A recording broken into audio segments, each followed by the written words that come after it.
Tonight on The Wrap, new details emerge of a reported US peace plan for Iran, including a month-long ceasefire, even as more American troops prepare to head to the Middle East.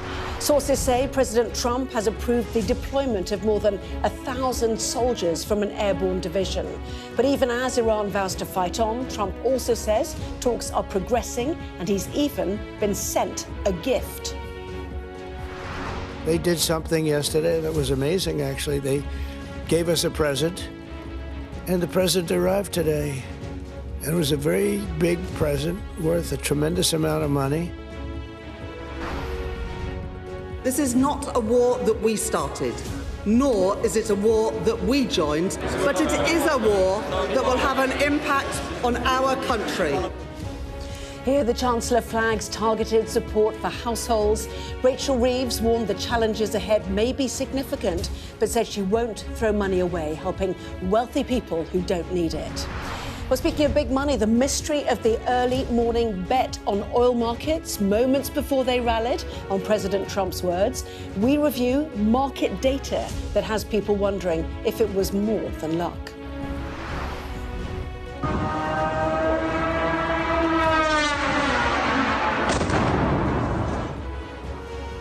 Meanwhile, a stark reminder today that another war rages on. Russia hits Ukraine with an audacious attack involving more than 400 drones. Are these the first shots of Russia's spring offensive? Genetic mutations are found in the meningitis bacteria that killed 2 people and made more than 20 others seriously ill in Kent. Could this explain the size of the record outbreak? Well, we discussed the day's biggest stories with the journalist Jenny Kleeman and the political commentator Adam Bolton, plus a first look at the front pages of tomorrow's newspapers, including the Financial Times reporting that Volkswagen is in talks to produce missile systems for Israel's Iron Dome.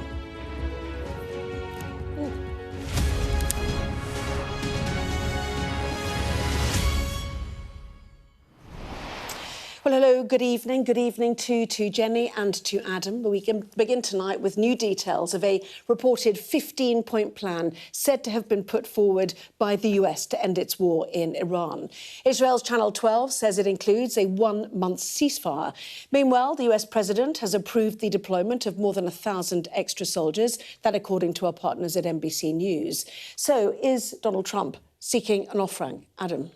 Well, it looks as if there is an American peace proposal. The problem is that the 3 parties to this war, Iran, Israel and America, seem a long way apart. But I think it's pretty clear that Donald Trump doesn't want to go on fighting. I mean, we'll have to say you've got that 1,000-troop deployment, but that puts something like 3,000 in the zone. You're not going to invade Iran with 3,000 troops. Jenny? Well, I mean, in order for there to be an off-ramp, all sides have to be able to claim victory in some capacity. And I think at the moment, the question is, why would Iran allow ships through the Strait of Hormuz unless it could be absolutely sure that all the attacks are going to stop? And whilst there are troops being sent there, they're not going to feel that way. Well, Iran, for its part, at least publicly, says nothing has changed. It'll fight on, and those words were matched with more missiles fired across the region today. So let's begin then with a little of what Donald Trump had to say earlier, including cryptic remarks about a gift. They did something yesterday that was amazing, actually. They gave us a present, and the present arrived today. And it was a very big present worth a tremendous amount of money. And I'm not going to tell you what that present is, but it was a very significant prize. And they gave it to us, and they said they were going to give it. So that meant one thing to me: we're dealing with the right people. Is that nuclear related? No, it wasn't nuclear related. It was oil and gas related. And it was a very nice thing they did. But what it showed me is that we're dealing with the right people. Well, let's bring in our US correspondent, Mark Stone, who was listening in to Donald Trump. Big claims today from the president, Mark, like we've won the war and this is regime change. But we've now had more reports of this 15-point plan, Channel 12 reporting. It includes, for example, a month-long ceasefire. Would you say, whether you can prove anything that Donald Trump had to say earlier, that he is indeed seeking an off-ramp for this conflict now? Yeah, I think he is, but I think he's also attempting to keep his options open. I mean, first of all, I wish I could tell you what that gift, that present that he's talking about there is. We don't know. And in fact, the small number of reporters who were in the Oval Office when he said that looked completely shocked and kind of baffled. I mean, we can assume that he's talking about some sort of figurative gift that the people he is talking to in Iran, and by the way, we don't know who they are. We think it might be the Speaker of the Iranian Parliament, who is a member of the regime. And so Trump's claim that this is regime change doesn't really stack up. But we think that it's the Speaker of the Parliament he's talking to. The gift, is it some sort of a commitment not to attack ships in the Strait of Hormuz? That would clearly be a big deal if it can be trusted. He was asked, by the way, how he can trust the people that he is talking to, and he said he can't trust them, but he believes them when they say that they are committed to change and committed, for example, to not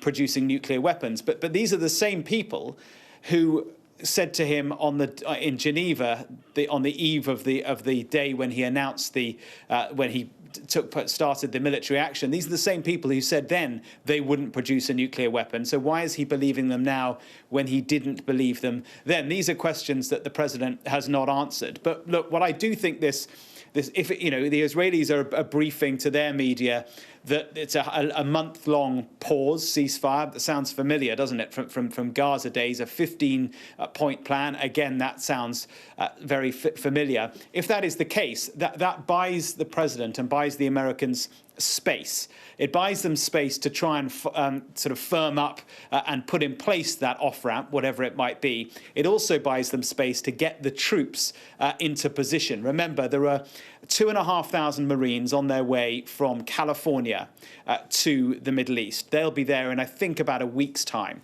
There are 2,500 Marines coming from their base in Japan. They should be there this weekend. And now we hear that a contingent of the 82nd Airborne Division, around 1,000 soldiers, are also ready to deploy. They're currently here in the United States. So getting all of that together will take, and ready will take, quite a few weeks, which might explain this month-long pause.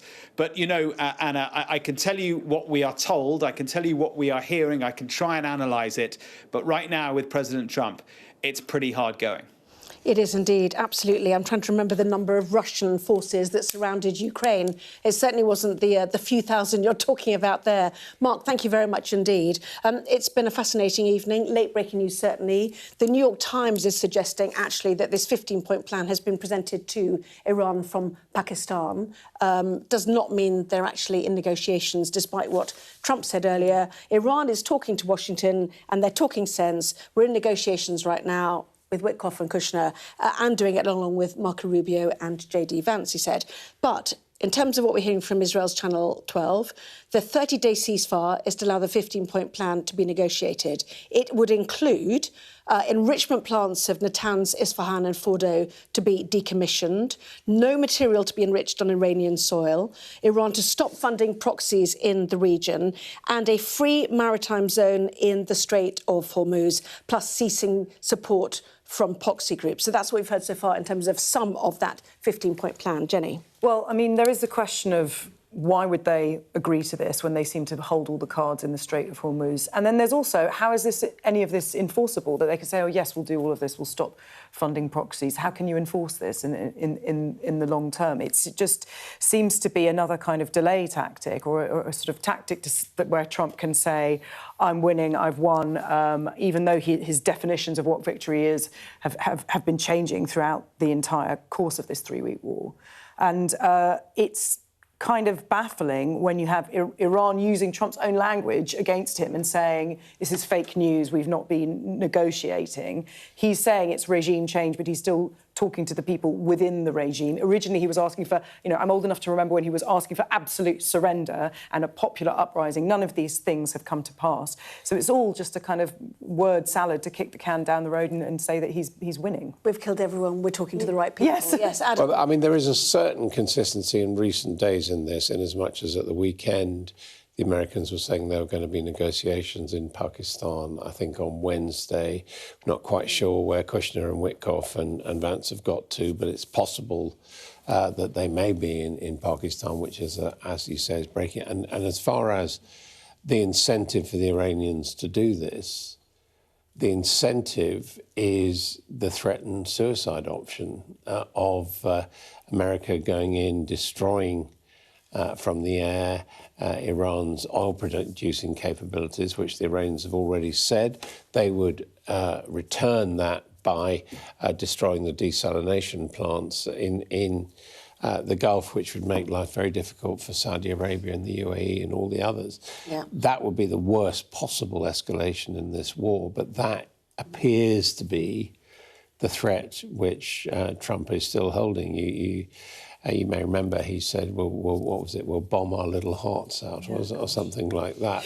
So there is an incentive for the Iranians to reach some sort of settlement, and one wonders whether there's some kind of deal they can do over joint American Iranian control of the Straits of Hormuz, again, which is something which Trump's talked about. I'm not saying this is great news. I'm just saying that, you can trace a line through it. No, and he was asked yesterday, who's going to run it? Maybe me and the Ayatollah, he said. Exactly. So maybe within his very loose language, there is actually some sense. I mean, the issue for us and for the rest of the world is, just suppose they come to the point where they have a month-long ceasefire. Does that mean that the oil trade and the gas trade will be able to resume from the Gulf? Yeah, we're going to move on. Just to say that, as Mark pointed out, we've heard this from Gaza and Ukraine. You get a period of time ceasefire and a number of points in a plan, and then you negotiate it. But it doesn't mean that Iran is actually negotiating right now. It just means someone sent them a list, I suppose. It makes it very difficult for the newspapers tonight. Yes, absolutely it does, because it's all late as well, isn't it? Which means much of this is not reflected, as we'll see at past, in fact. Here, though, the Chancellor sees no quick end to economic challenges she says could be significant. Rachel Reeves told MPs that the government's working on targeted help for households who will struggle most with higher energy bills, and Labour will do more to stamp out excessive pricing. Today, I can announce that we are going further to make sure that the Competition and Markets Authority have the powers that they need that were denied to them by the previous government to detect and to crack down on price gouging, bringing in a new anti-profiteering framework and considering time-limited, targeted powers for the CMA and other regulators. This week, the Business Secretary and I will convene the Regulators' Council to discuss their work to protect consumers. Because let me say again, this government will not tolerate any company exploiting this crisis at consumers' expense. Well, our chief political correspondent, John Craig, is here. She went further today than many of us had expected, in fact, actually, in terms of talking about the specifics of targeted help. But, Jeremy Hunt in the background, pointed out to her that everyone got help, which cost, what, £40 billion? Because, actually, oil prices were nudging up to £4,000, which, even for middle class that Rachel Reeves doesn't want to help would be damaged by. But Jeremy Hunt actually was quite welcoming of the plan, actually, as was John Glenn, who was also Treasury Minister, and the father of the House, Edward Lee. It was a very combative performance, very political performance from Rachel Reeves. She had a right old ding-dong with Mel Stride, who was also came out fighting as well.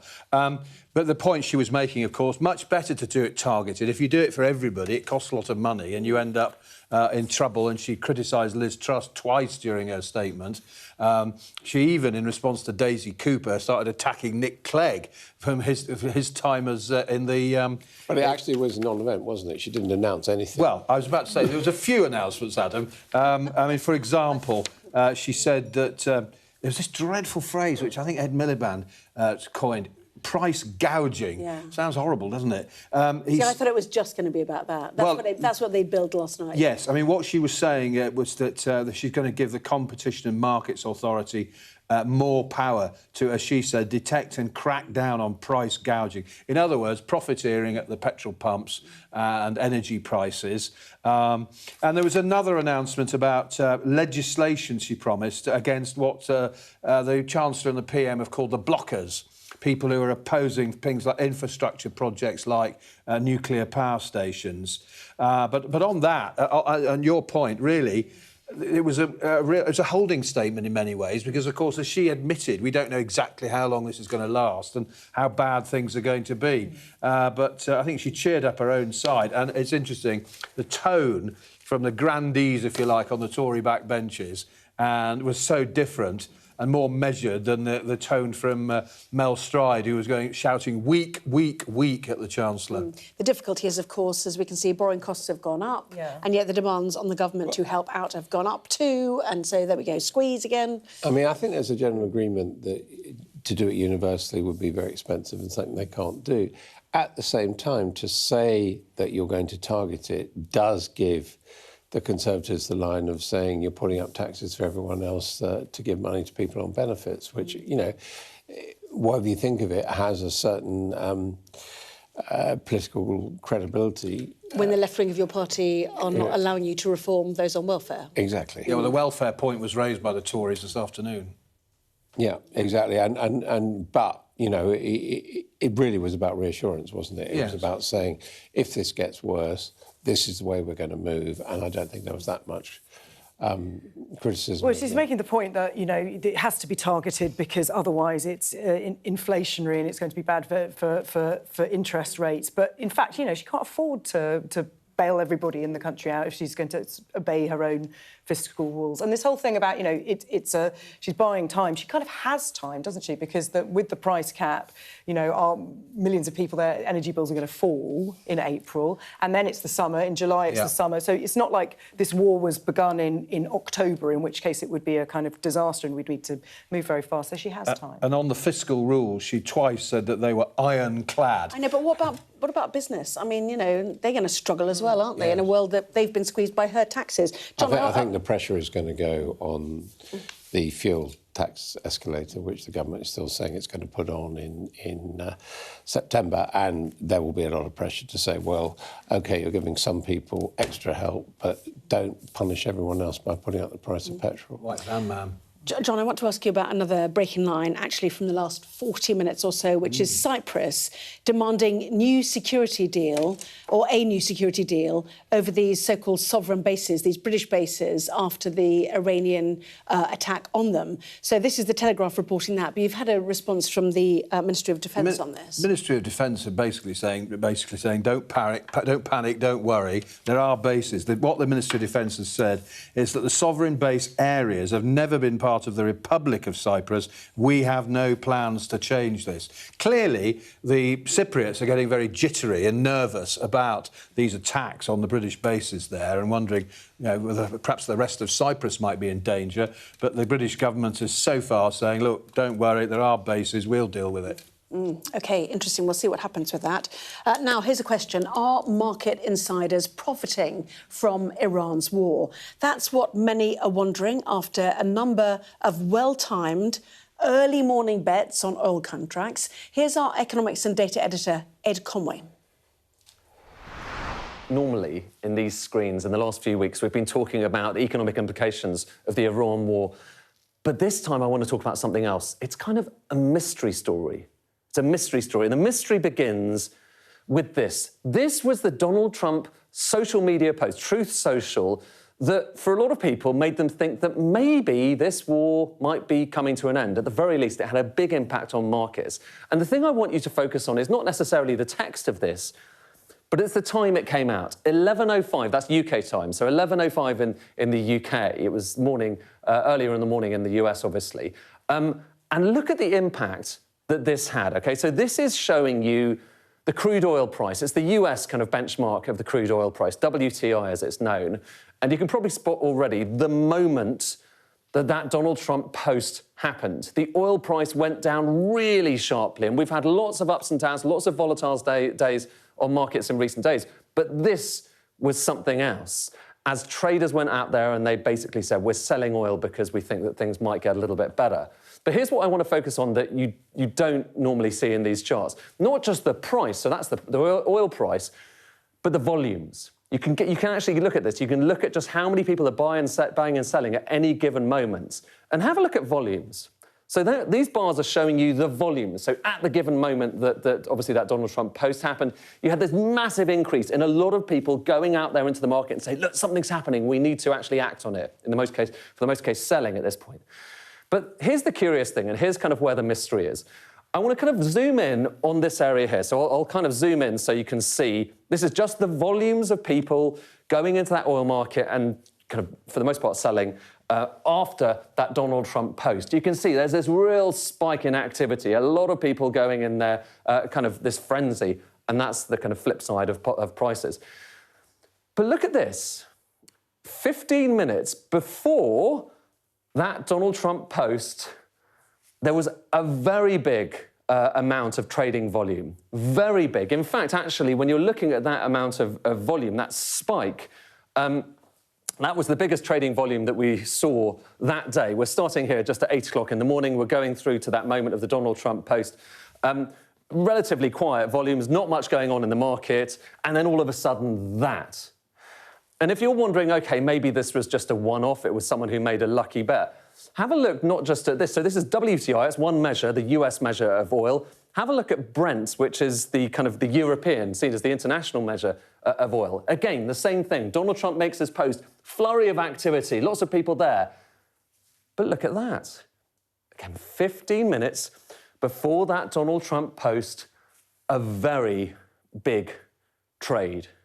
Now, it's unclear whether it's just an individual or whether it's a kind of group of people, but what you do know from just imputing what the potential value, the notional value of those trades just on oil would be, it is staggering amounts of money, life-changing amounts of money, $580 million. Someone has just made a real killing on this. And it's not just oil. So that's oil, two different measures of oil. But now have a look at the S&P 500. So this is S&P 500 futures. It's the biggest kind of exchange, stock market, equity market in the world. Same thing again. Donald Trump posts. The price goes up because people are getting very hopeful. Volumes go up at the same time. And if we zoom into the volumes, once again, what do you see? Obviously, there's the volume after Donald Trump made his post, but 15 minutes before, this is actually 10:50 UK time, a very, very big trade. As I say, life-changing amounts of money, hundreds of millions of dollars were potentially made in those moments in this curious trade that seemed to come out of nowhere, leaving a lot of people wondering, was this just luck? Or did someone actually know what the president was about to say? Early morning luck. Or massive corruption. The thing about these kinds of stories is they're really, really depressing and really, really not surprising. And really hard to prove. And really hard to prove because, of course, you could just say, oh, someone got lucky, or I'm sure that's what Donald Trump would say, or anyone in his administration. And we are also cynical now because we know we're living in an age where there aren't really consequences to things like this, and it feels like people can get away with making $500 million on something that is either lucky or profoundly corrupt. Yes, there are two institutions, I think, who investigate this. The Trump administration has said Biden was too strict, but the White House has said that they do not condone any administration official illegally profiteering from inside knowledge. I mean, the point is, you don't have to accuse Trump of being corrupt. It's out there in the open. I mean, just take this, you know, the Iranians gave us a very nice gift. That might just be the greatest tease from a former TV host, Adam. Well, yeah, well, OK, he's making up, but that's his attitude. You don't know he's making it up, though. Well, exactly, but that's my point. He's prepared to say, I personally got a very nice gift from the Iranians, just like I got a plane from the Qataris or whatever. I mean, he is a guy who's on the take, and he's a guy who, with him and his family, every single conflict he's got involved in, they have made money out of it. He's shameless. And so it's not a question of, you know, who knows? What they're saying in America is only a very tight group of people around Donald Trump knew that he was going to put that post out. So that points the arrow of suspicion back. But the fact that he is someone who, he and his family have monetised the presidency is absolutely beyond denial. Indeed, but that's like things like selling aftershave as well, isn't it? And doing deals on the back of... And crypto. And you know, there is a great deal of personal enrichment of the Trump family going on under this administration, and everyone is effectively shrugging their shoulders. Yeah. So you know, I just don't think you can. You know, I agree with Jenny entirely that you know, this too will pass. I don't think anyone is going to be put in the dock over this unless there's someone who falls foul of Donald Trump and he wants to exact his vengeance on them. The parameters have changed, is what you're suggesting. Lots more still to come in the next part of our programme. We will be taking a first look at what is making the front pages of tomorrow's newspapers, keeping an eye on all these breaking lines as well. Back in a moment.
What's the best thing about being a Sky News journalist?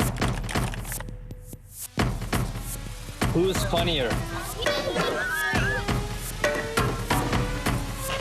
Being a Sky News journalist. A special edition of The World with me, Yalda Hakim. Pakistan had the right to respond. You're like, what? Historic day here today. Congratulations, this is a huge moment. But what happens now?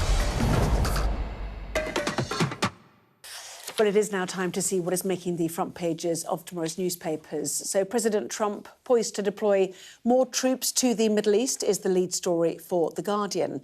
The Eye says the American military build-up raises the possibility of battles to gain control of the Strait of Hormuz. Well, The Times claims President Trump is considering an invasion of Hug Island, Iran's crucial oil exporting hub.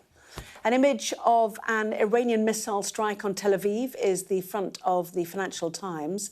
The paper's main story claims that Volkswagen is in talks with Israel's Iron Dome maker to start producing missile defence systems instead of cars at one of their factories. The Daily Mail front page claims middle-class families will end up subsidising an energy bailout for those on benefits. The Express reports that ministers are being urged to stop giving money to France until it halts migrant boat crossings across the Channel. The Metro says the hero hospital patient awarded the George Medal for Courage has described how he hugged a lone wolf terrorist while talking him out of bombing a maternity unit in Leeds. That's also the main story for the Daily Mirror, with the headline, "Would-be bomber asked me for a cuddle." The Star brands the £90 cost of an England World Cup replica shirt a rip-off, and The Sun says Strictly Come Dancing has been snubbed by the TV BAFTAs for the first time in several years, it says. So let us talk more. Let's start, Adam, with the Times, shall we, about the deployment of a number of the 82nd Airborne and the suggestion it could be to seize this really critical Iranian export hub. Yeah, this is, it sort of gives a logic to why the Airborne are being deployed. And I think what's interesting about it is it sort of leans towards trying to manage the Straits of Hormuz and the Iranian production of oil rather than wanting to destroy it. Because, of course, you know, it's one or the other. You can't destroy Iran's oil capacity if you've deployed troops on the ground, because you'd be bombing your own troops by definition. So, you know, he's keeping, America is keeping its options open. But it all seems to me to be leaning towards some kind of, well, peacekeeping is probably the wrong word, but some kind of limited occupation rather than an all-out invasion. You know, Iran doesn't necessarily go along with that, obviously, but I think we've got pictures of Haag Island as well. It's tiny, and we know there's been bombing there already, but Donald Trump was very clear to make sure it was military installations that were hit and not their exporting facilities, because he wants the oil industry around the world to be lubricated, doesn't he? He wants it to keep flowing. They might even want to cut. Yeah, well, indeed, like Venezuela. Yeah. Indeed so, yes.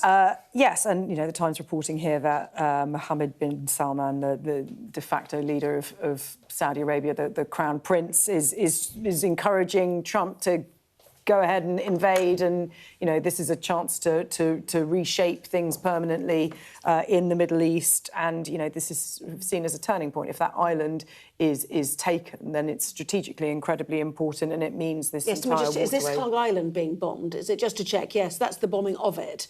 But as I said, very, very keen to not hit the export facilities. But yes, but it's strategically extremely important. If it falls under American hands, then it's within the control. You know, it's useful for Saudi Arabia. It's used for so many of the Gulf states. You know, that would be a strategic win for not just for America, but for all of its allies. And of course, it would be symbolic. You know, here we've got American troops. Yeah, we've taken a piece of Iran. Yeah. The Guardian is also leading with that. But we've got this sort of slight conflict, Adam, haven't we, about, you know, the suggestion of deploying the 82nd Airborne to the Middle East, just as Israel's Channel 12 and indeed the New York Times report that a 15-point plan has been handed to the Iranians, they suggest, from Pakistan. That's the New York Times suggesting that, who have offered to be mediators. Doesn't mean that Iran is negotiating, it just means they've been given a list. But anyway, so there's the, you know, the hard deploying more troops on one side and the offer of a route to peace. Exactly. I mean, it looks like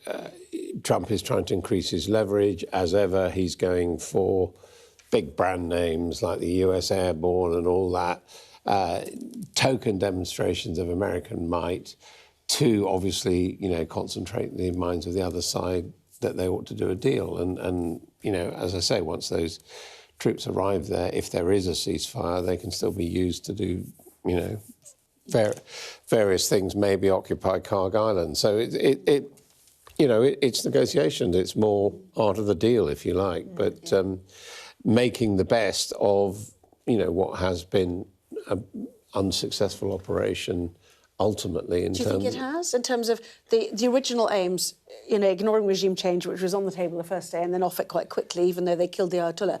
But the missile launchers, drone launchers, the Navy... Well, That was means of production. First of all, that was the declared intention originally was regime change. I know the Americans have revised it now to say, well, actually, we were saying we're going to create the conditions, but they haven't created the conditions either, first of all. So that's a failure.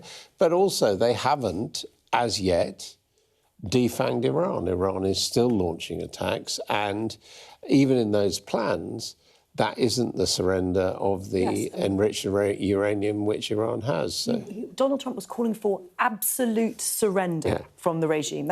And this is his genius, is that he can bamboozle us into completely forgetting what he was said. You know, is he after Greenland? What's he doing in Venezuela? We're all just so completely discombobulated by what he's doing. He's brought Greenland up again, incidentally. Yeah, you know, is that he confuses us and makes us... There are no barometers in which to measure his success. He can always spin anything to mean anything because we are so confused. Nobody can work out the logic in what he's doing because there is no logic, and it's worked out really well for him so far. But maybe this is where he's bitten off more than he can chew.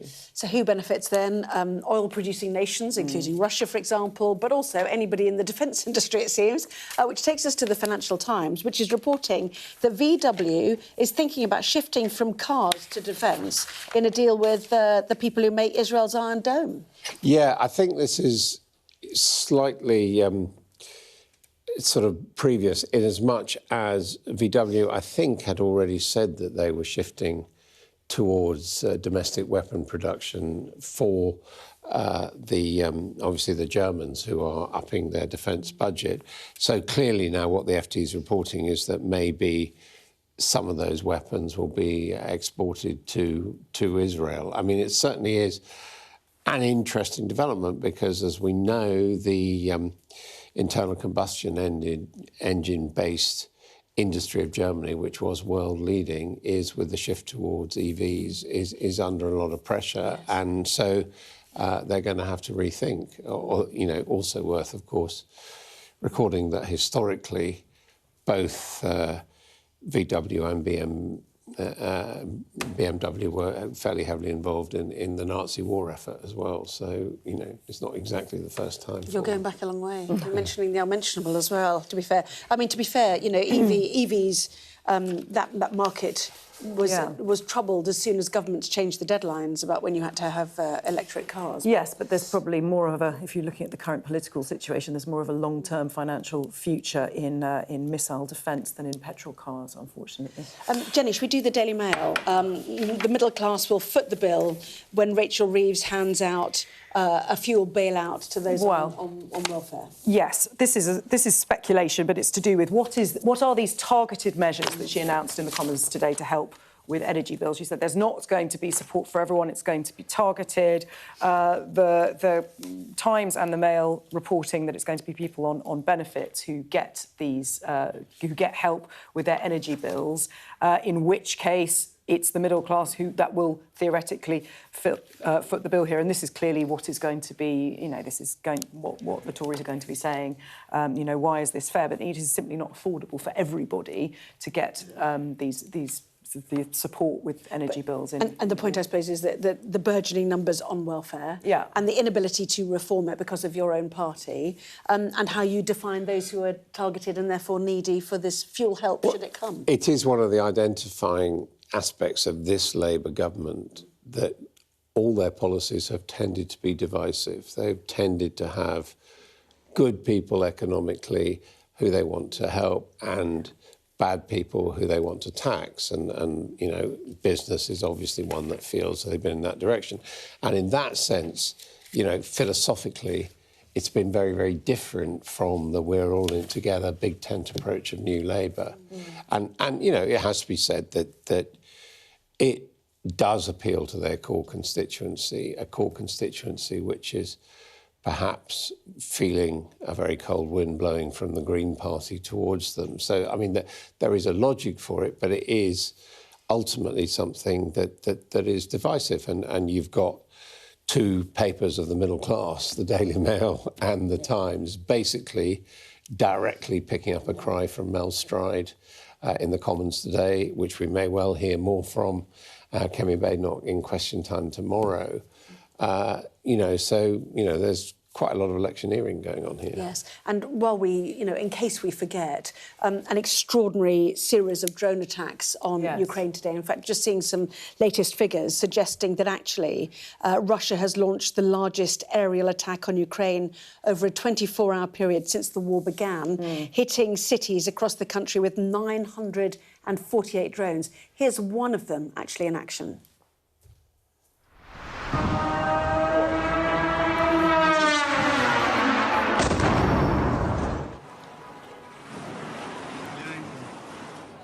Well, extraordinary pictures there. Those drone attacks hitting as far west as the city of Lviv during a rare daytime bombardment. 3 people said to have been killed, dozens more injured.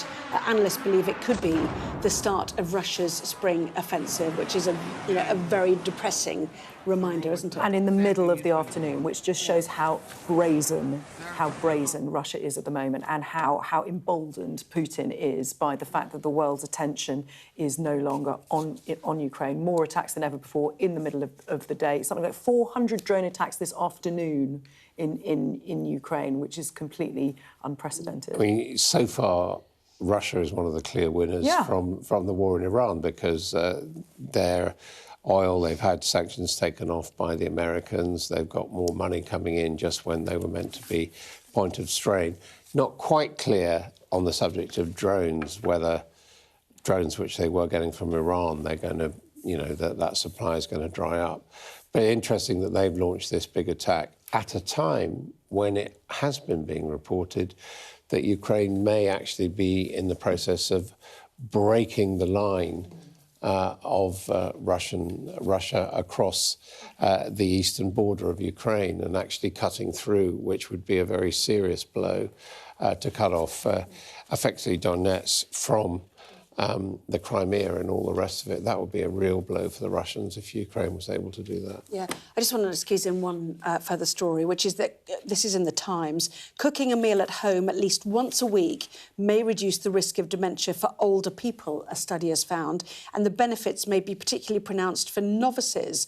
I don't know if this is, the fact that you learn how to cook or that you eat better food. How often the subjects cooked at home from never to 5 times a week, dictated how well they did, which is an extraordinary thought, isn't it? It is, but it's one of those things where it's difficult to disentangle what exactly is going on there, as you say. It's observational, yes. Indeed, so, yeah. I mean, and correlation is that causation in this, but, anything that can keep a lid on dementia, as they say, with their rather strange pun there. But it may just be that people who can cook a meal don't have dementia. Yeah, well... rather than cooking the meal actually being, as you say... But they add gardening, paid work, volunteering and handicrafts. Yeah, but that may be people who can do that. Yeah, very true, very true. Being active is good, is the general headline, but it's not such a snappy headline as this one. OK. Let's stay with health matters, shall we? Because scientists are looking at whether mutations in Kent's meningitis strain have anything to do with the severity of the outbreak. 2 people have died and more than 20 fell ill. Well, here then is our science and technology editor, Tom Clark. Just why has the meningitis outbreak in Kent been so bad? Well, we've just had an important update from health officials trying to answer exactly that question, and here's what they've found. First, we now know that the bacteria that made 21 people seriously ill and killed 2 others has genetic mutations not seen in other strains that may or may not have made it more likely to cause infections. How? Well, take a look at this image. This is Neisseria meningitis, the bacteria that causes this type of meningitis. One of the genetic mutations they found affects those hairy-looking things, and they're important. They're called pili and are known to help the bug invade the body on the rare occasions it causes a potentially lethal infection.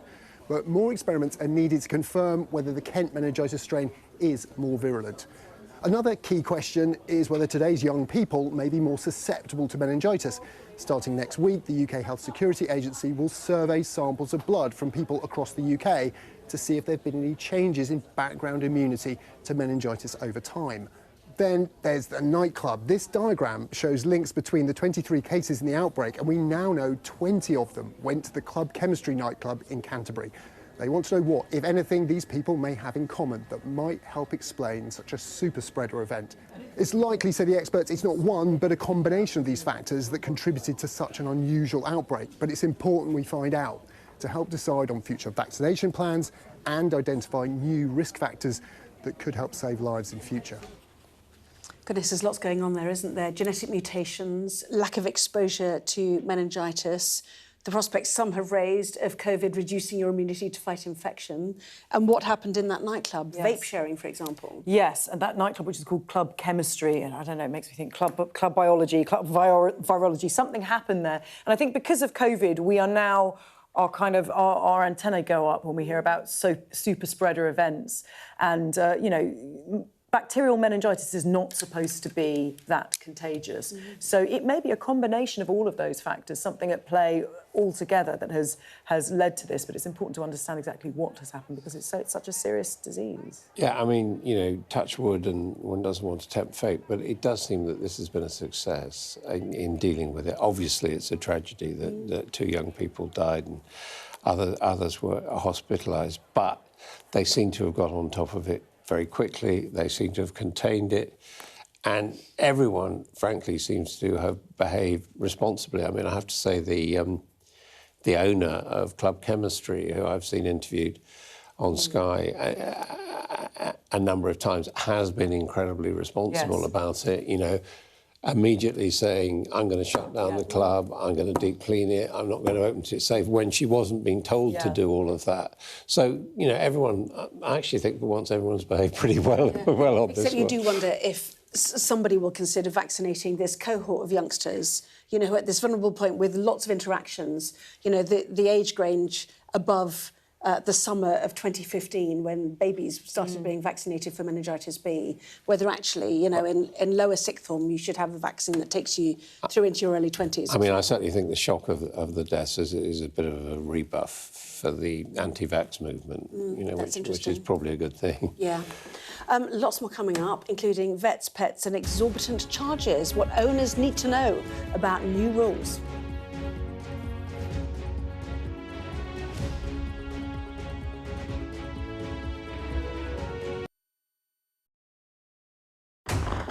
We're trying to see as much as we can.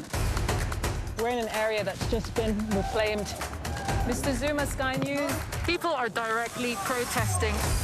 The whole neighborhood has rallied around her. It's been impenetrable to journalists over the last 2 years of war in Sudan. I've been waiting for this for 2 years. It doesn't feel like a big homecoming. It was never going to be pretty. War isn't pretty.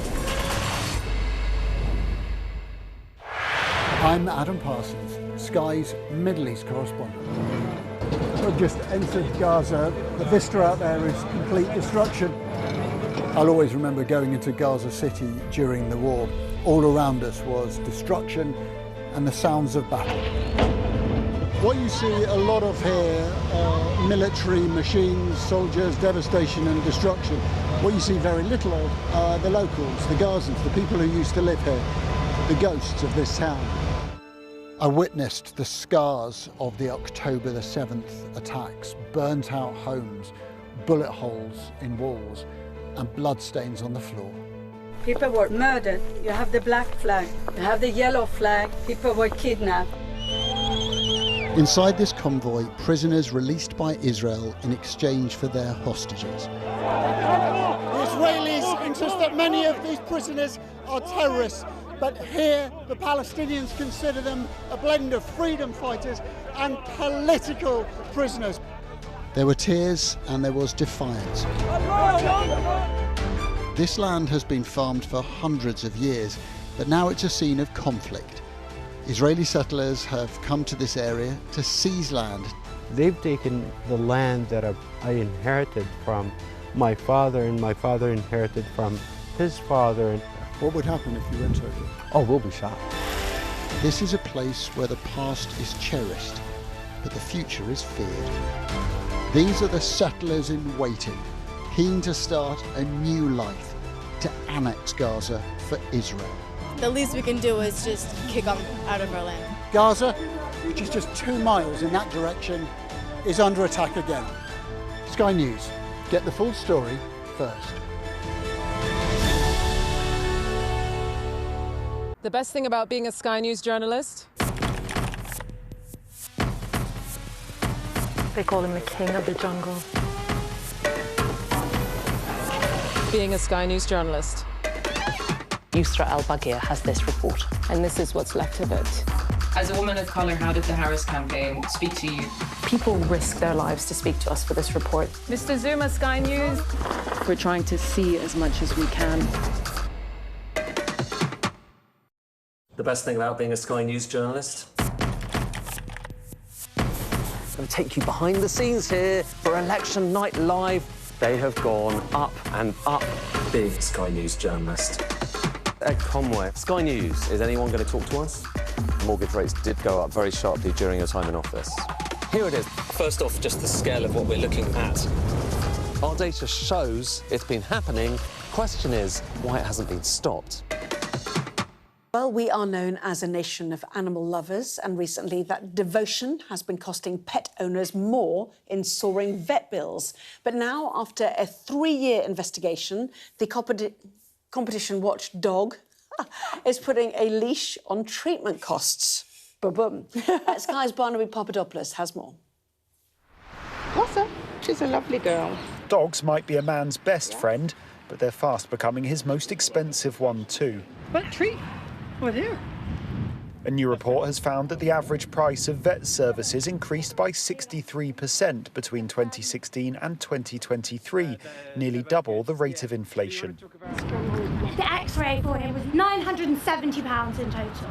I feel as though the vet bills are, they just prey on the fact that you want to look after your animal. So Andrew's 10 years old and he's had 2 operations. They cost about £6,000 or £7,000 a pop. Fortunately, he was insured. Today's report is the result of a 3-year-long investigation aimed at increasing regulation of a sector where prices have soared over recent years. From September, pet owners will pay a maximum of £21 for their pet's first prescription.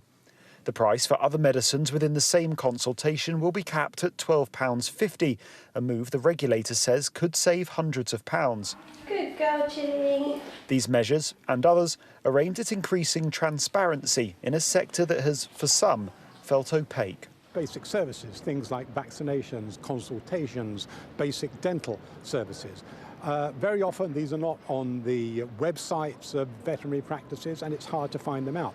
And when it comes to more expensive treatment, sometimes running into thousands of pounds, people are often not told up front what those costs are. The veterinary industry in the UK is worth billions of pounds, and the report highlights how prices have been driven up by a small number of big companies that dominate the sector. At this veterinary surgery in South London, there are fears that independent providers are being tarred with the same brush. I think everything that's happening within the veterinary industry does paint the whole profession with a negative brush, especially when even the vets working in the corporates that are coming under fire are not in control of the prices that they're making people pay. The British Veterinary Association, which represents over 19,000 vets across the UK, has welcomed the majority of measures in the report, but questions how much owners will actually save. The changes will be legally enforceable by September. More clarity for vets and for their customers, and, many pet owners will hope, lower prices too. Barnaby Papadopoulos, Sky News. I was just blown away about how many people in Britain have a pet. How many is it? What is it? What's the 60%? We're a nation of pet lovers, officially. Yeah. And you know, this is a good thing.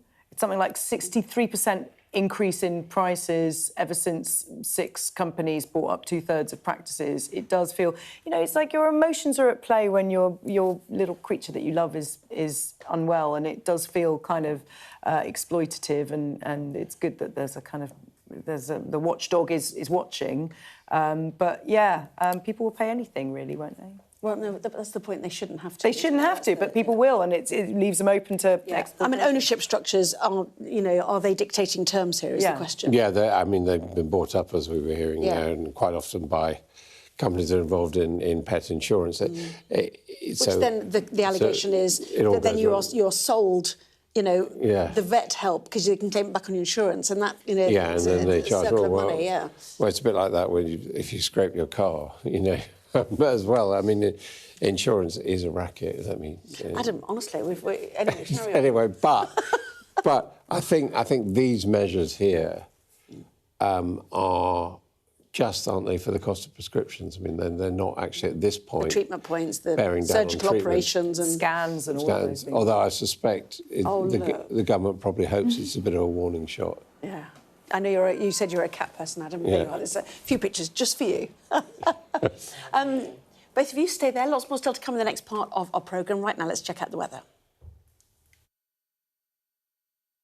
You're looking happy. Well, the forecast looks good. So you've sorted the travel insurance then? All Clear Travel Insurance sponsors Sky News Weather. Well, the next few days, I'm afraid, will be more unsettled and noticeably colder than recently, with snow on some hills. Expect a chilly and windy start tomorrow then, with widespread showers, some heavy and wintry. There will be a mix of sunny spells and blustery showers through the morning, but southwest Britain will become largely dry. Heavy showers will bring the risk of hail, thunder, sleet and hill snow. Any setting snow will be confined to northern hills, mainly in Scotland. Temperatures will be below average now. Raw wind making it feel even colder and freezing for some.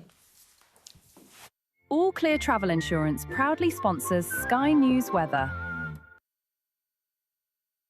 Well, next up, we will have more on the mixed messages tonight from Donald Trump, more US troops heading to the Gulf and a 15-point plan reportedly being presented to end the war.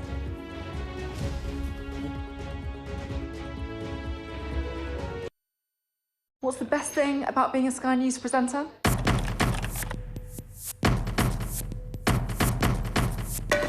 We've done the work and the reading, so you don't have to. Being a Sky News presenter. Hello and welcome. Westminster, the heart of British politics. I'm so sorry about what happened to you. So what on earth is going on? It's not true. Can I tell you what I think? It's really unusual. Mornings with Roger and Frost. Let's crack on. Let's get started. What's the best thing about being a Sky News journalist? Who's funnier? Being a Sky News journalist. A special edition of The World with me, Yalda Hakim. Pakistan had the right to respond. You're like, what? A historic day here today. Congratulations, this is a huge moment. But what happens now?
Tonight on The Wrap, new details emerge of a reported US peace plan for Iran, including a month-long ceasefire, even as more American troops prepare to head to the Middle East.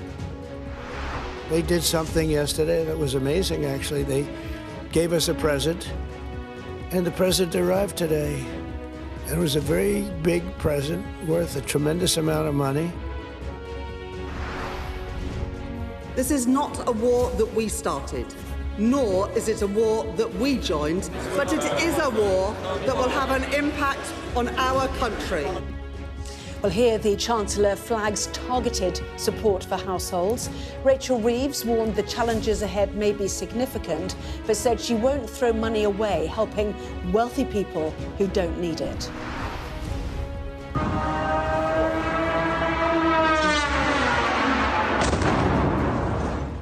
A stark reminder today that another war rages on. Russia hits Ukraine with an audacious attack involving more than 400 drones. Are these the first shots of Russia's spring offensive? Excuse me, bonjour. I was wondering if I could ask you a quick... Insupportable. Didn't expect anything less. Also, Real History brought to you by an unreal influencer. We tracked down the man behind Chloe, a time-travelling AI vlogger. Is this the future of understanding our past?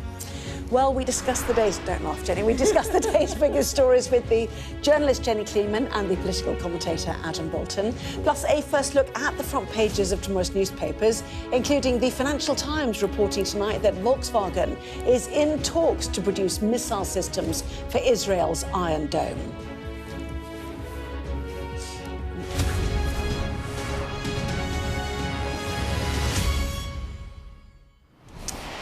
Well, hello, good evening to you, Adam and Jenny. Welcome to both of you as well. We'll begin tonight with new details of a reported 15-point plan said to have been put forward by the US to end its war in Iran. Israel's Channel 12 says it includes a one-month-long ceasefire. We need more details, Adam, but is this the beginning of the end, do you think? Well, it certainly looks as if Donald Trump wants a way out, what the Americans call an off-ramp. He appears to be saying, let's talk, let's have a ceasefire in the meantime. What we don't know, frankly, is whether the Iranians or indeed the Israelis are willing to play along. And that's why he's presumably increasing the pressure with threats and also more troops coming into the region. I think he's been wanting an off-ramp ever since he realised that Iran is not Venezuela, and he's not going to be able to repeat what he did there. But the question is, how do two entities who fundamentally, completely loathe and distrust each other make a deal in good faith and follow through on it? How can you have any kind of plan that both sides are going to feel satisfied by at this stage? Well, Adam, you mentioned the troops, and certainly the US president seems to have approved the deployment of more than 1,000 extra soldiers, that according to our partners at NBC News. Iran, for its part, at least publicly, says nothing has changed. It will fight on. And those words were matched with more missile fire across the region today. So let's hear then a little of what President Trump had to say earlier, including cryptic remarks about a gift given by Iran. They did something yesterday that was amazing, actually. They gave us a present, and the present arrived today. It was a very big present worth a tremendous amount of money. And I'm not going to tell you what that present is, but it was a very significant prize, and they gave it to us, and they said they were going to give it, so that meant one thing to me: we're dealing with the right people. Is that nuclear related? No, it wasn't nuclear related. It was oil and gas related, and it was a very nice thing they did, but what it showed me is that we're dealing with the right people. Jenny, what's he talking about? Well, I took that to mean it showed me we're dealing with the right people, meant that, oh, the person who I thought I was negotiating with, they were able to give me something that I asked for, a token of something. So that means I am talking to whoever is in a position to make deals, which does suggest that yesterday he really didn't know what he was talking about when he... I mean, we don't trust him, the leader of the free world, when he says, oh, yeah, they're really eager to make a deal. You know, he is as untrustworthy as the regime in Iran. And they are saying that this is fake news, that he's talking to anyone. We don't know who he's talking to. There are rumours that he's been talking to the Speaker of the Iranian Parliament and, you know, who knows? Who knows what that means? He enjoys being cryptic. He loves having an audience and giving people a reason to stay tuned. And stay tuned, staying with me. After the break, you'll find out more of what I'm actually talking about. But I don't think, no matter how he tries to spin it or tries to suggest this was actually Pete Hegseth's idea, it's got nothing to do with him. This has not been a victory for him. He does not have total surrender from Iran, which is what he was asking for.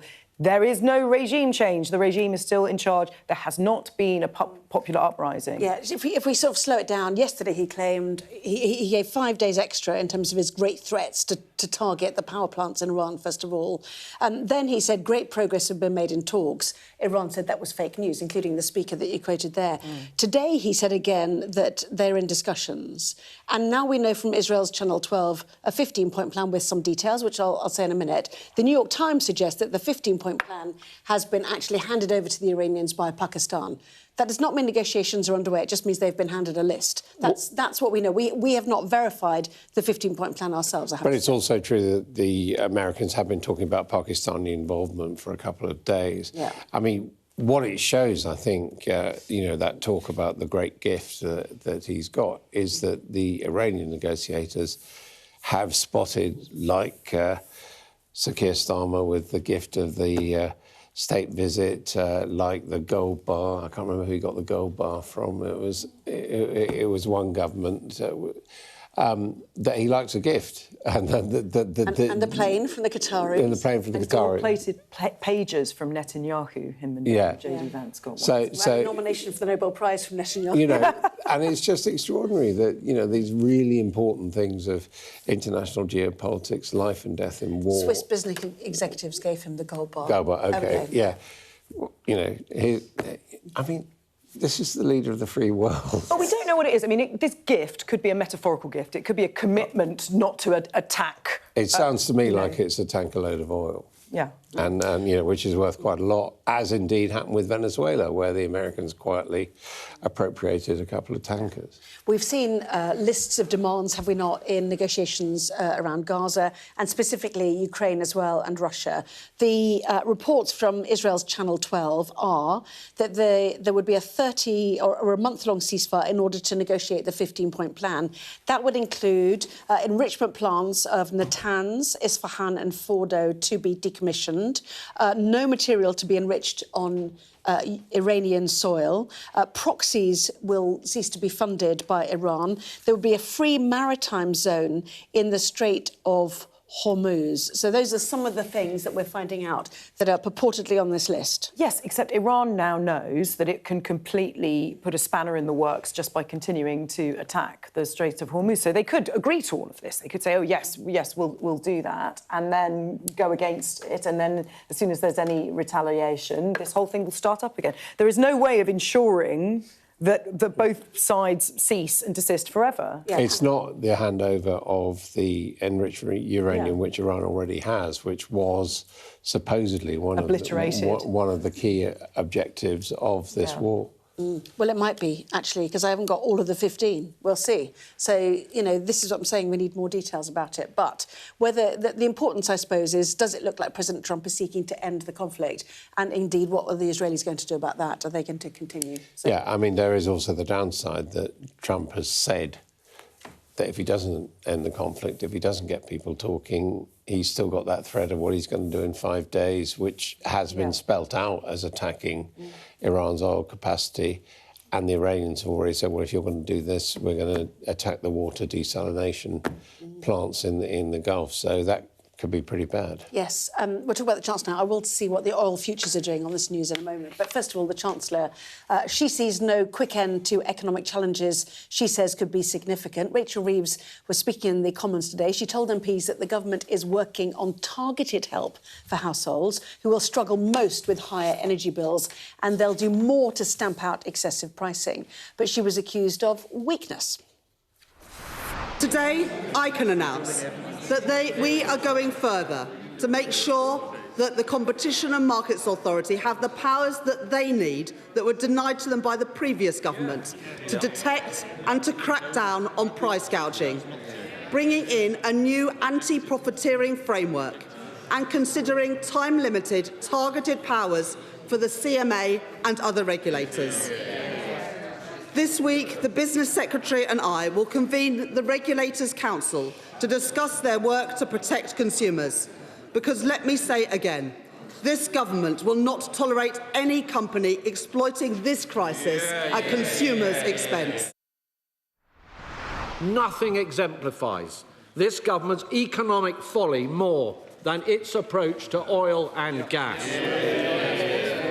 The utterly misguided net zero obsessions of the Energy Secretary have led to the absurdity of reduced extraction, whilst we see jobs destroyed, tax revenues foregone, and energy security smashed. And less oil and gas extraction means greater dependency and less security. This road leads to ruin. On energy, on the cost of living, on jobs, on growth, on public finances, on every measure that matters, this Chancellor has left us weak, weak, weak. John, what did we learn today, then? Well, we learned that she's absolutely determined to go down the targeting route rather than the across-the-board help for people. We also, we were told that her fiscal rules are ironclad. She's planning legislation to stop the blockers stopping infrastructure projects like power stations. But, of course, we learned from the Tories, as well as the attack from Sir Mel Stride on energy policy, he hit out at, he talked about this support will be funded through the taxes of hard-working people. Where's the renewed resolve to grasp the welfare bill, which is a line I think the Daily Mail have put on their front page tomorrow, to get people off benefits into work. She's captive of her own backbenchers. That's, I think some of the newspapers agree with that. It was a combative performance. It was interesting that while she came under attack from Mel Stride, the grandees, if you like, on the backbenches, Jeremy Hunt, Edward Lee, and John Glenn, who is now Kemi Badenoch's PPS, Parliamentary Private Secretary, was a Treasury Minister. He said that the targeted measures were welcome. So you've got the Tory front bench attacking them, and then some of the wiser heads, if you like, certainly more experienced heads on the back benches saying, actually, it's probably the right approach. Yeah, I forgot to introduce you. John Craig's here. I'm John Craig, hello. People have commented to me that he pops up and then he disappears. Where does he go? He just sits behind the glass over there. Anyway, it's lovely to have you here. The point is, who is classed as vulnerable? Who will be targeted? People pointing out the north of England is colder than the south. Should you have it if you're on cancer treatment, for example? I know Baroness Arlene Foster said that when she was in one night. The unemployed, those on benefits who are at home more. Where do you draw the line on this? And does it feel divisive, do you think, to make it really about as soon as you are a middle-class person, you don't deserve help? Well, which is what the Daily Mail's doing to you. Yeah, I mean, the problem about drawing the line is, you can't get into too much fine details. So in the end, you have to select categories of the electoral of the electorate, and clearly, as we heard from Mel Stride, some people are saying it's going to be people on benefits, and benefits is, of course, a very, toxic word to throw around.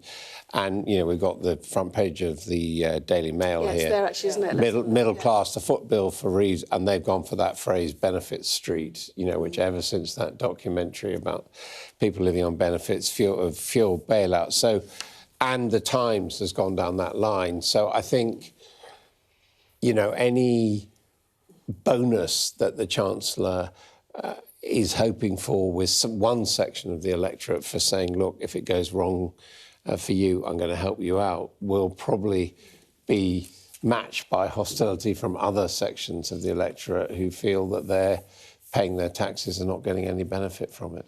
Yes, and lots of criticism of Liz Truss, who made it a universal benefit after the Ukraine war, which cost us, what, £40 billion. Rachel Reeves pointing out that we're still paying that off. But then, but then Jeremy Hunt, former Chancellor, stood up, who is supposed to be sometimes helping Rachel Reeves. Yes, and said, he goes in for cosy chats. Well, exactly that. And he said, why can't we just make this non-partisan?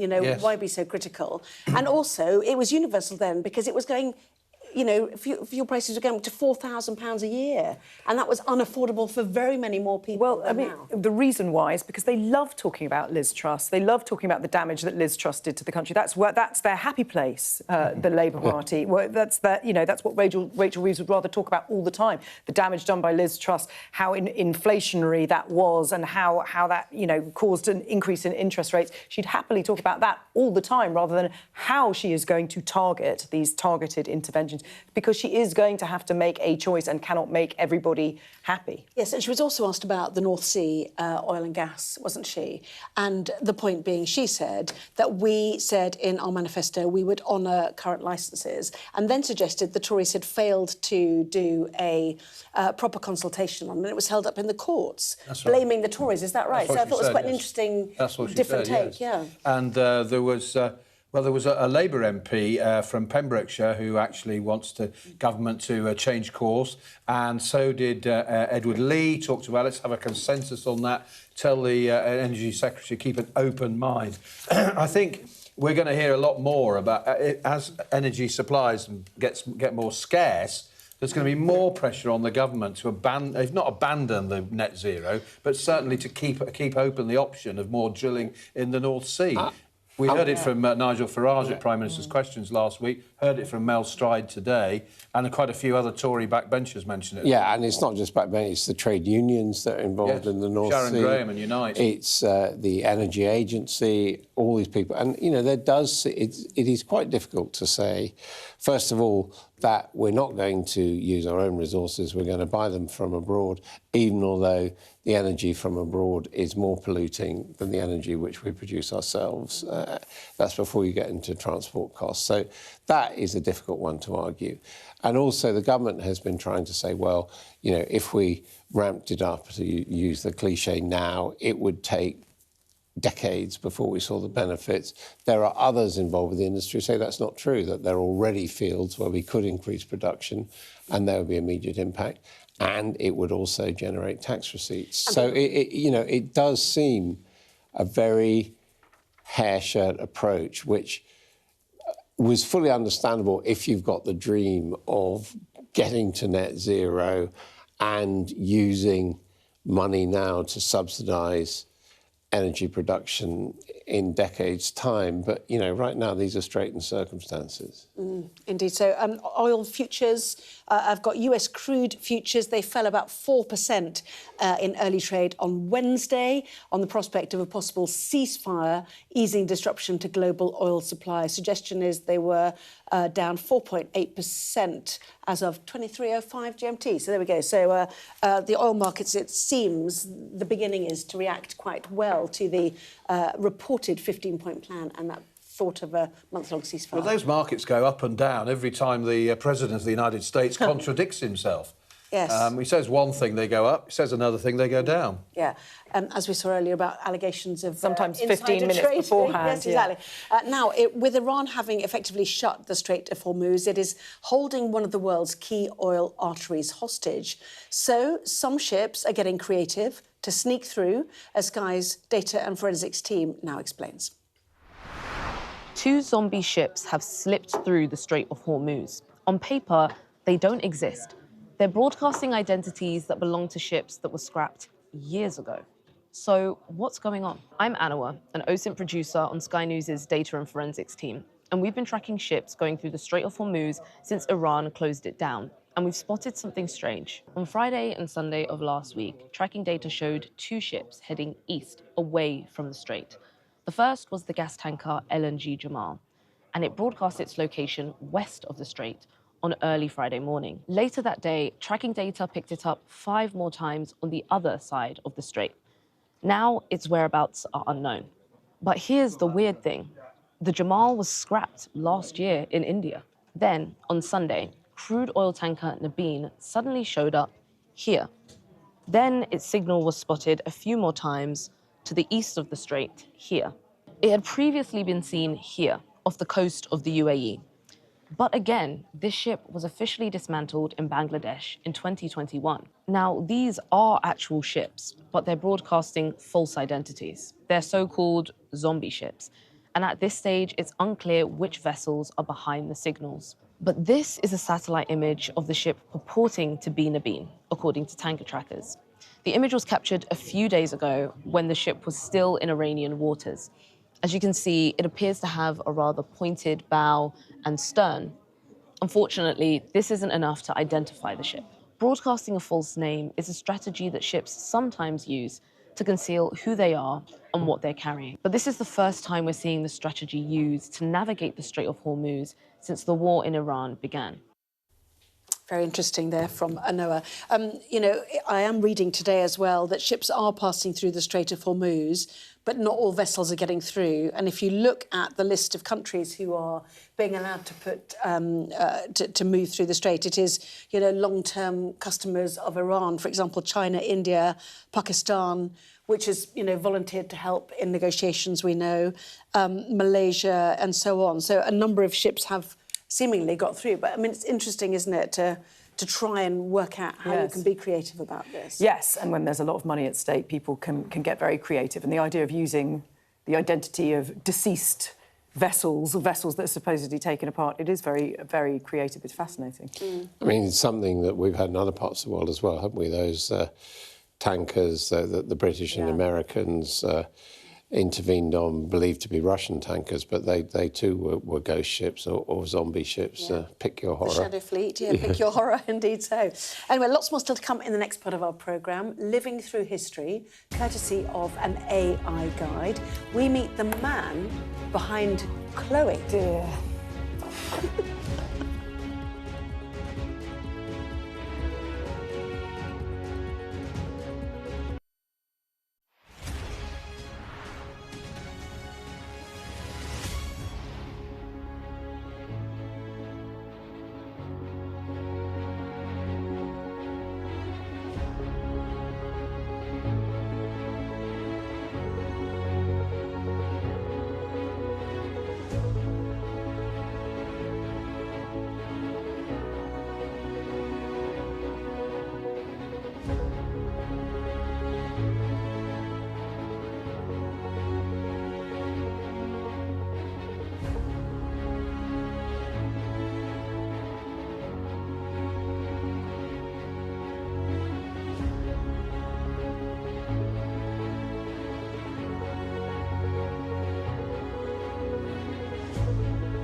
The best thing about being a Sky News journalist? I'm going to take you behind the scenes here for Election Night Live. They have gone up and up. Big Sky News journalist. Ed Conway. Sky News, is anyone going to talk to us? Mortgage rates did go up very sharply during your time in office. Here it is. First off, just the scale of what we're looking at. Our data shows it's been happening. Question is, why it hasn't been stopped. What's the best thing about being a Sky News journalist? Who's funnier? Being a Sky News journalist.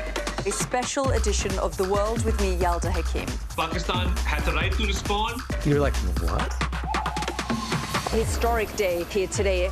Congratulations, this is a huge moment. But what happens now? What's the best thing about being a Sky News presenter?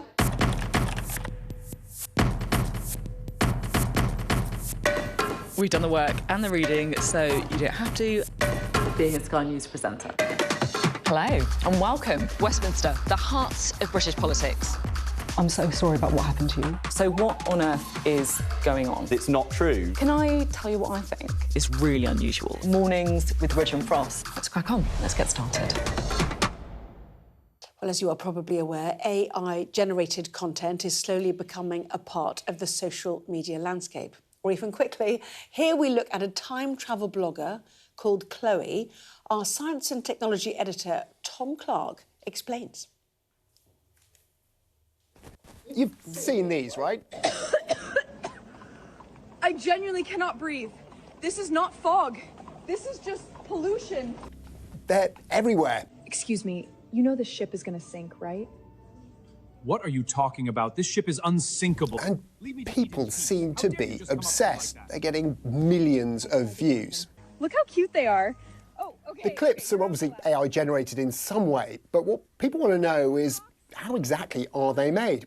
And is the woman who appears in them, Chloe, AI generated as well, or is she a real person? She certainly looks like it.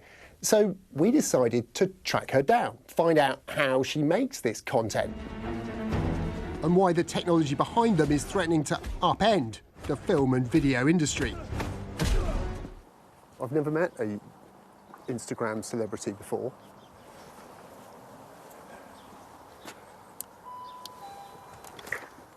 Hello. Hi there. Is that Chloe? Sorry, I don't look like her. You really don't, do you? I'm Tom. I'm Jonathan. Hello. Come on in.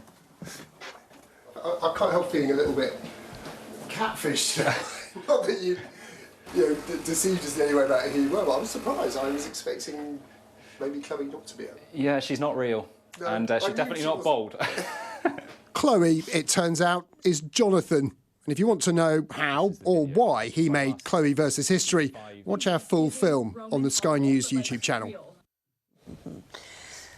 So is this a brilliant way to bring us closer to history or not, as Jenny sighs her way through that? I just think it's really depressing that the idea that the way to engage people with history is to put an attractive, artificially generated woman into some very hammy scenes. And that actually, you know, people are really interested in history. Historical non-fiction books are the only real ones that are selling. People watch history documentaries all the time. We don't need to make this kind of stuff. And I think part of the benefit of learning history is learning about sources and what are good sources and valuable sources. And if there's anything people need to learn today, it's about learning about what's real and what's not real, and what's reliable and what's not reliable, and mixing this kind of stuff isn't good. Would you be happier if it was very clearly marked as this is AI generated, like all over it? Would that make you happier?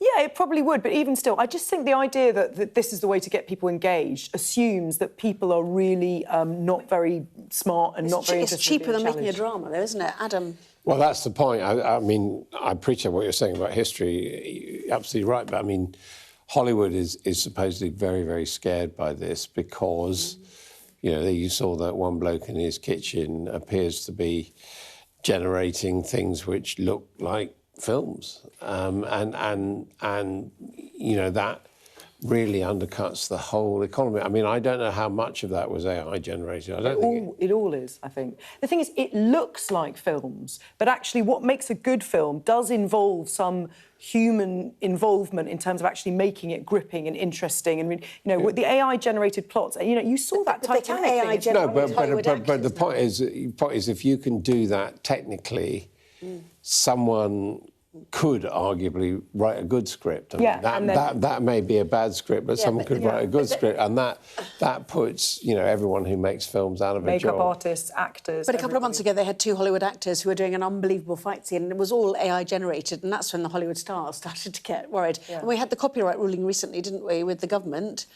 throwing out the prospect that there wouldn't be copyright on the ownership of this, you know, that the AI could, you know, data mine it effectively, because it is very concerning. You know, even on Google, for example, you Google, you get an AI response. Anybody who's produced that content further down is now no longer getting... Yes, and the technology is improving at a rate that we cannot fathom, and that, you know, a year ago, AI-generated video looked absolutely nothing like this. So, yeah, we've got to get used to all of this stuff because it's going to be impossible. It is already impossible to distinguish. I mean, obviously, it's being pushed for commercial reasons by some big companies, but some of those, like Dennis Kasabias, for example, you know, they're quite open that AI is now doing things that they weren't expecting, that they didn't know about, and so, you know, it's very frightening. Like winning at chess, for example. Anyway, we will take a look now at what is making tomorrow's newspapers, Wednesday's papers. First of all, President Trump poised to deploy more troops to the Middle East, makes the lead story for The Guardian. US set to deploy airborne troops as Middle East strikes intensify. The Eye says the American military build-up raises the possibility of battles to gain control of the Strait of Hormuz as Trump's deadline, his second deadline, nears. While The Times claims that President Trump is considering an invasion of Hug Island, Iran's crucial oil-exporting hub. An image of an Iranian missile strike on Tel Aviv makes the front there at the top of the FT. The paper's main story is that Volkswagen is in talks with Israel's Iron Dome maker to start producing missile defence systems instead of cars at one of their factories. The Daily Mail claims middle-class families will end up subsidising an energy bailout for those on benefits. The Express reports that ministers are being urged to stop giving France money until it halts migrant boats crossing the Channel. The Telegraph says National Savings and Investments has been accused of short-changing bereaved families by losing track of investments, delaying payouts and withholding premium bond prizes. The Metro leads with the hero hospital patient awarded the George Medal for Courage, who has described how he hugged a lone wolf terrorist while talking him out of bombing a maternity unit in Leeds. That is also the main story for The Mirror, with the headline, "Would-be bomber asked me for a cuddle." The Star brands the £90 cost of an England World Cup replica shirt a rip-off. And The Sun says Strictly Come Dancing has been snubbed by the TV BAFTAs for the first time in 8 years, the paper says. So, shall we take a look at some of the newspapers in more detail? Jenny, should we start with The Telegraph? The fuel shortages, indeed, may hit Europe within weeks. Who are they quoting here? The boss of Shell. You know, you have a fifth of the world's oil and LNG trapped in the Gulf, and it is just a matter of time before we feel it. Some countries already feeling it. You had the Philippines today saying that they were in a state of energy emergency. They get 98% of their oil and gas from the Gulf. And the problem with headlines like this is, even if we don't have a problem with supply, we might have a problem with demand, with people panic buying, filling up their cars. I mean, I wonder what the kind of pressure at the pumps has been now, given that everybody knows that prices are going to skyrocket. So there is definitely going to be some sort of panic buying in the future. And this question of not whether this is going to hit us, but when is the relevant one. Of course, this directly contradicts what a government minister was saying on the round this morning, sent out to say, don't panic, there's no shortage here, no need for us to change our behaviour with, for example, turning down the thermostat or not driving so fast or whatever. The British government's message would contradict this, or would certainly say, in this sense, we're not part of Europe, because they appear to be confident that they've got enough supplies. Yes, and there's been this massive energy conference in Houston, Texas this week, hasn't there? There's one comment here. It is a ripple effect. We see South Asia first to get that brunt.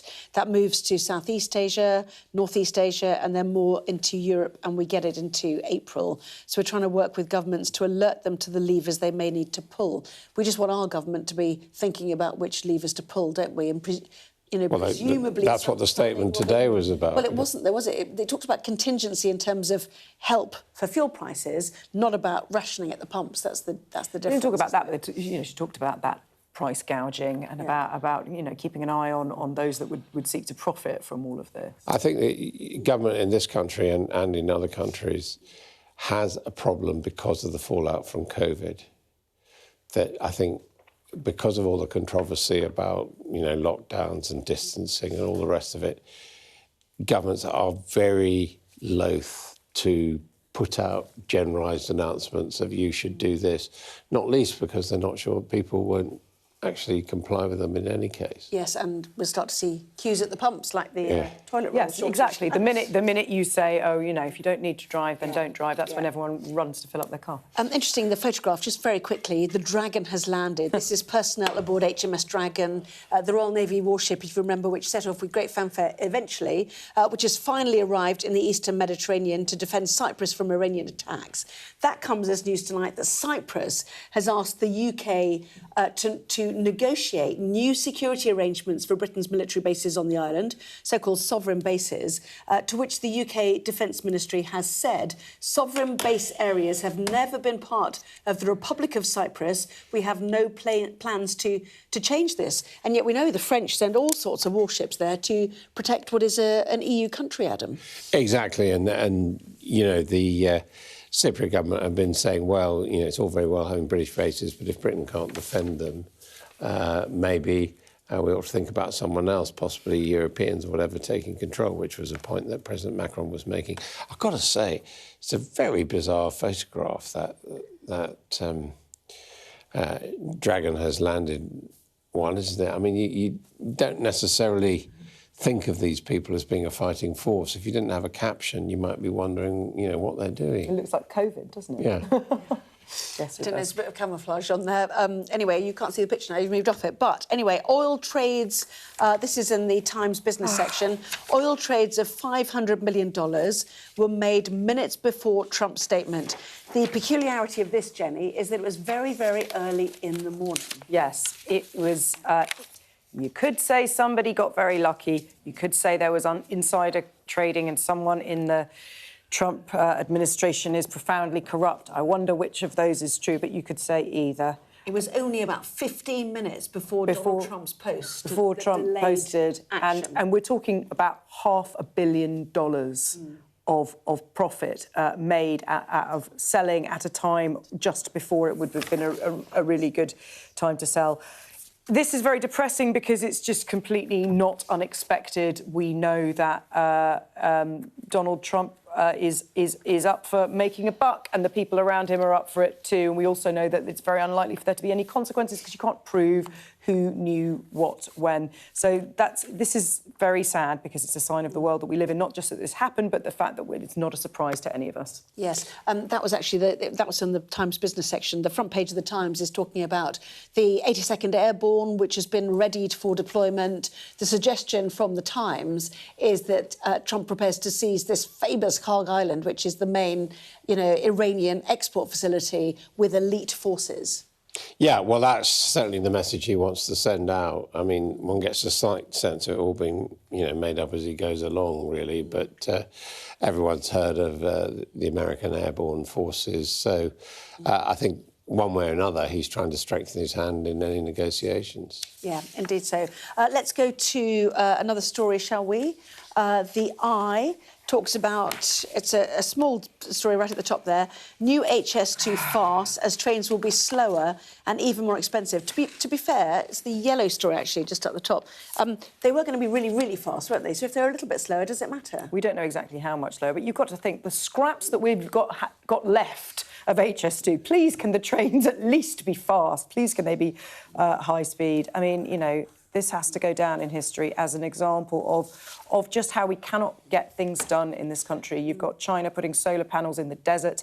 You've got all sorts of extraordinary infrastructure projects. We cannot even build HS2, and even when we do, it might not be very fast. We don't have the inside pages, but I have to say that word "new" rings alarm bells, because it had already been announced that HS2 was going to be slower than it was originally billed, and maybe this seems to suggest it's going to be even slower and, as the headline says, even more expensive. It's just a bit depressing, isn't it? Okay, moving on. Anyway, let's go to the Telegraph. The investigation into Mandelson's appointment and his sacking, and Morgan McSweeney, the former chief of staff to Sir Keir Starmer, lost his phone. Now, the police then suggested that they recorded his details wrong.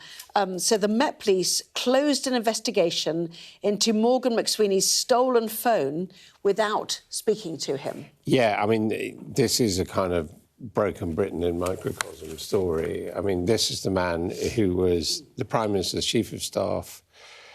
He says he's lost his phone, which apparently is convenient because we won't be able to get the details of his messaging about Peter Mandelson, but he says he was robbed by a man in a mask.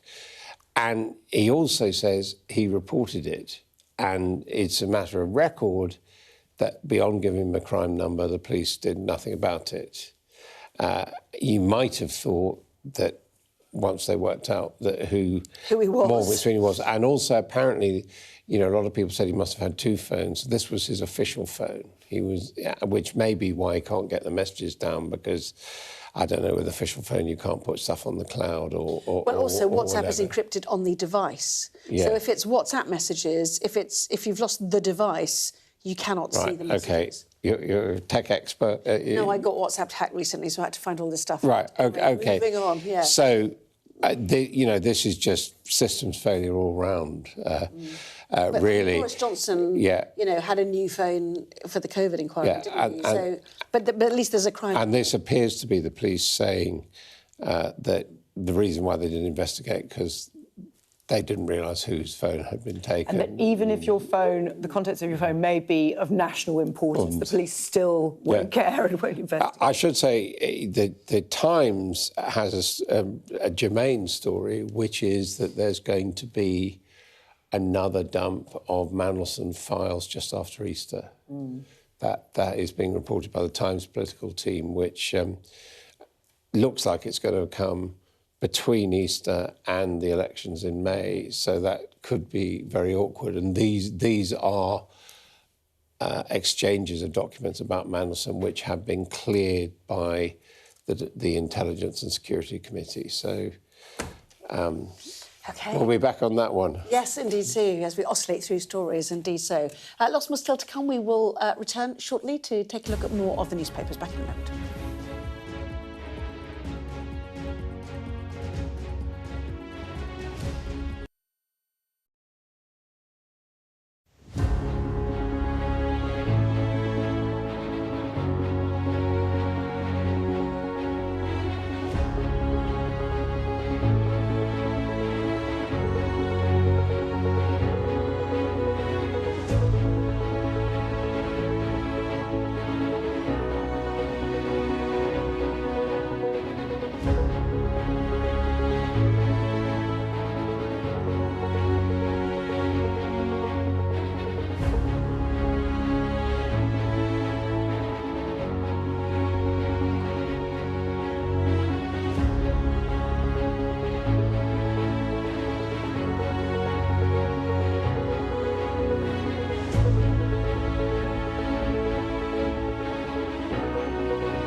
The best thing about being a Sky News journalist?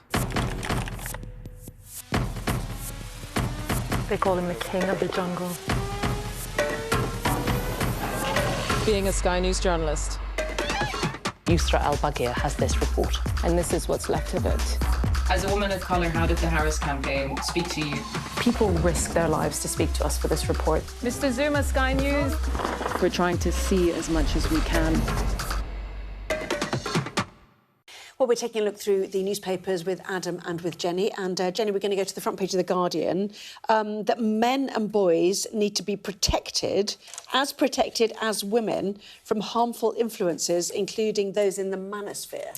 Yeah, the manosphere has been very much in the headlines. Yes, 60 MPs have written to the Ofcom chief executive urging her to protect men and boys from manosphere influences.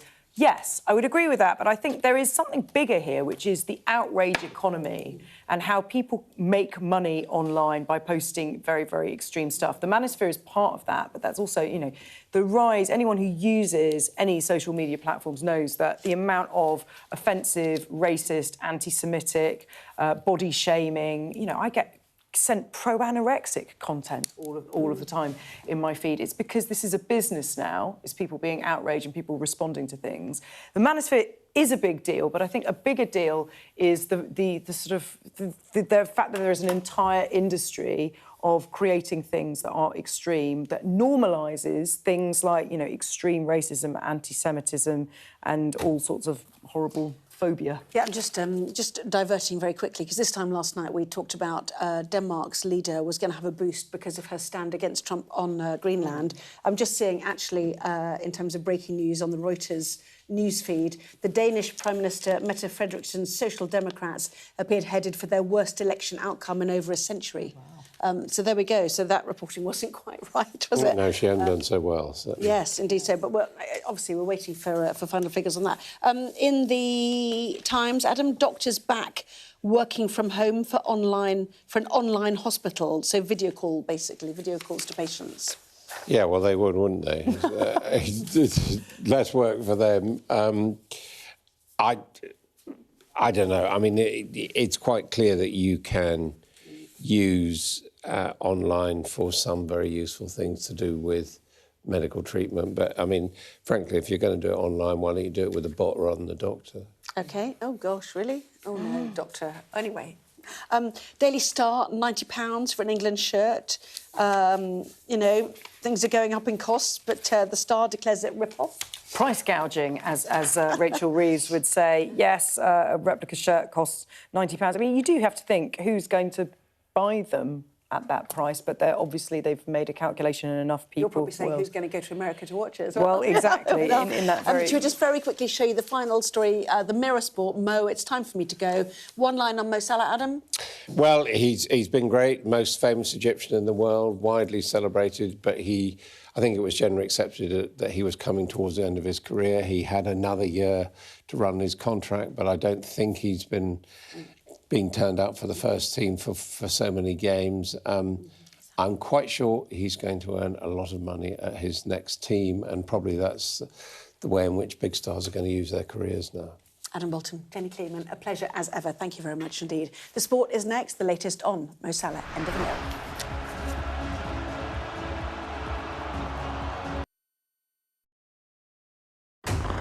We're trying to see as much as we can.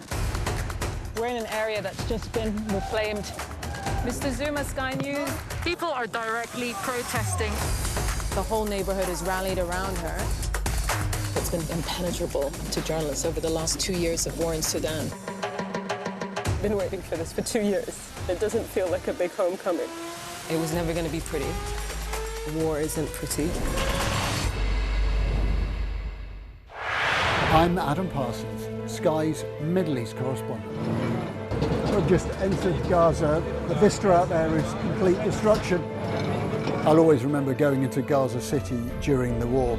All around us was destruction and the sounds of battle. What you see a lot of here are military machines, soldiers, devastation and destruction. What you see very little of are the locals, the Gazans, the people who used to live here, the ghosts of this town. I witnessed the scars of the October the 7th attacks, burnt out homes, bullet holes in walls and bloodstains on the floor.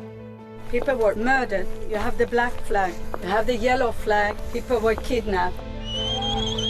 Inside this convoy, prisoners released by Israel in exchange for their hostages. The Israelis insist that many of these prisoners are terrorists, but here the Palestinians consider them a blend of freedom fighters and political prisoners.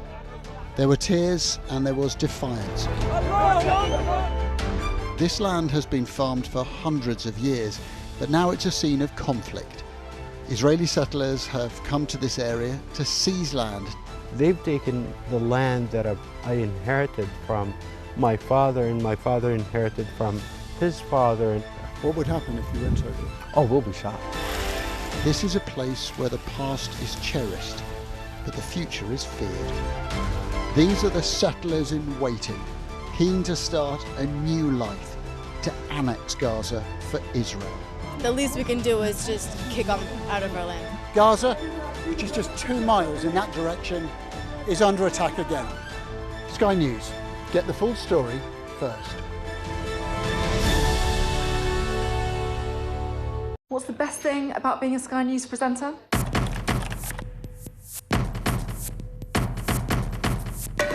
We've done the work and the reading, so you don't have to. Being a Sky News presenter. Hello and welcome. Westminster, the heart of British politics. I'm so sorry about what happened to you. So what on earth is going on? It's not true. Can I tell you what I think is really unusual? Mornings with Richard and Frost. Let's crack on. Let's get started. The best thing about being a Sky News journalist? I'm going to take you behind the scenes here for Election Night Live. They have gone up and up. Big Sky News journalist. Ed Conway. Sky News, is anyone going to talk to us? Mortgage rates did go up very sharply during your time in office. Here it is. First off, just the scale of what we're looking at. Our data shows it's been happening.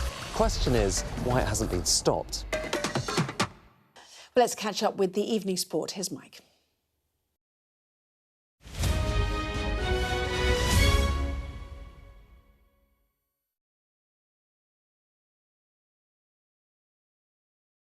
Did you have conversations with Rafa Benitez? Yes, through his agent and a couple with Rafa. That's another reason he put me off. He started talking about me playing left back, which didn't sit nicely with me. I was just starting to play regularly in centre midfield for a few years, and he spoke about me being a bit more versatile. He didn't sell it too well.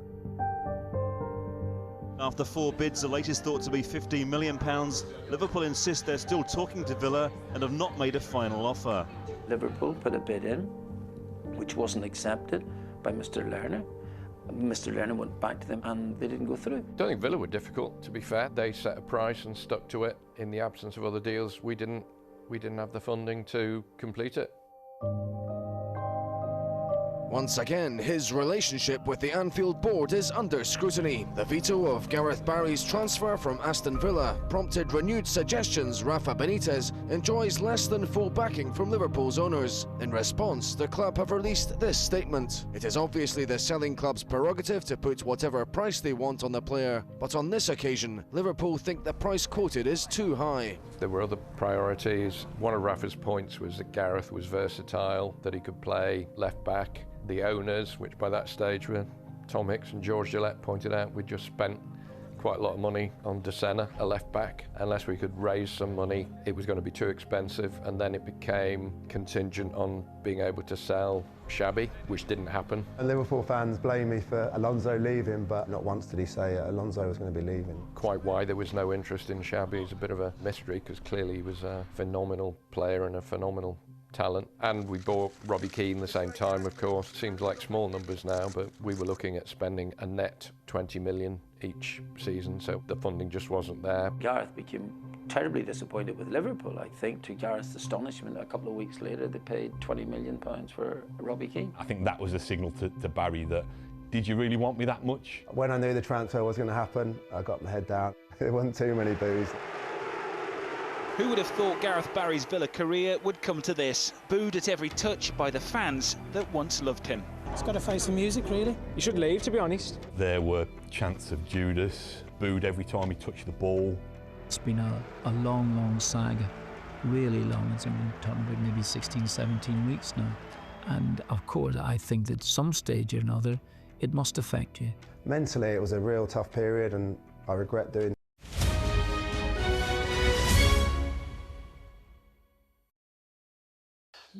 Mike, thank you. Well, that was the wrap. Thanks so much for watching. I will see you tomorrow. Coming up in the Midnight News, we'll have more on reports of a 15-point plan.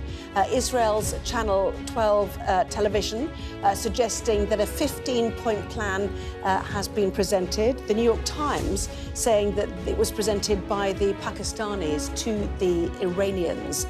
We will have more on that ahead. And also the news that Donald Trump is readying for deployment. The 82nd Airborne Division, more than 1,000 US soldiers potentially heading to the Middle East to join those others also on the way. What are his plans then for the Middle East amidst those mixed messages? Midnight News coming up next. We will have the latest too on Rachel Reeves outlining plans to help with fuel costs.